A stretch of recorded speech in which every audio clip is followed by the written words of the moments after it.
स्वारगेट बलात्कार प्रकरणात पोलिसांकडून पीडितेला मानसिक त्रास होत असल्याचा सध्या आरोप केला जातोय। पीडितेचे वकील असीम सरोदे यांचा हा आरोप आणि पीडितेला वारंवार पोलीस स्टेशनला बोलावल्याचा आरोप त्यांनी केलाय।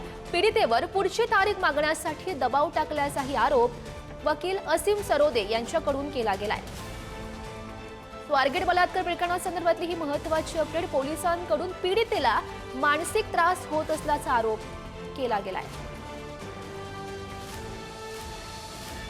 वकिलांच्या मदतीने युक्तिवाद करण्याची जबाबदारी ही सरकारची आणि पोलिसांची होती, पण सरकारच्या वकिलांना पुण्याच्या कोर्टामध्ये येण्यासाठी वेळ नसल्यामुळे विक्टिमच्या वकिलांना पुढे करून तारीख घेण्याचा आग्रह आज करण्यात आला। एवढंच नाही तर विक्टिमवरही दबाव टाकण्यात आला की कोर्टात समक्ष हजर राहून तारीख घेणं।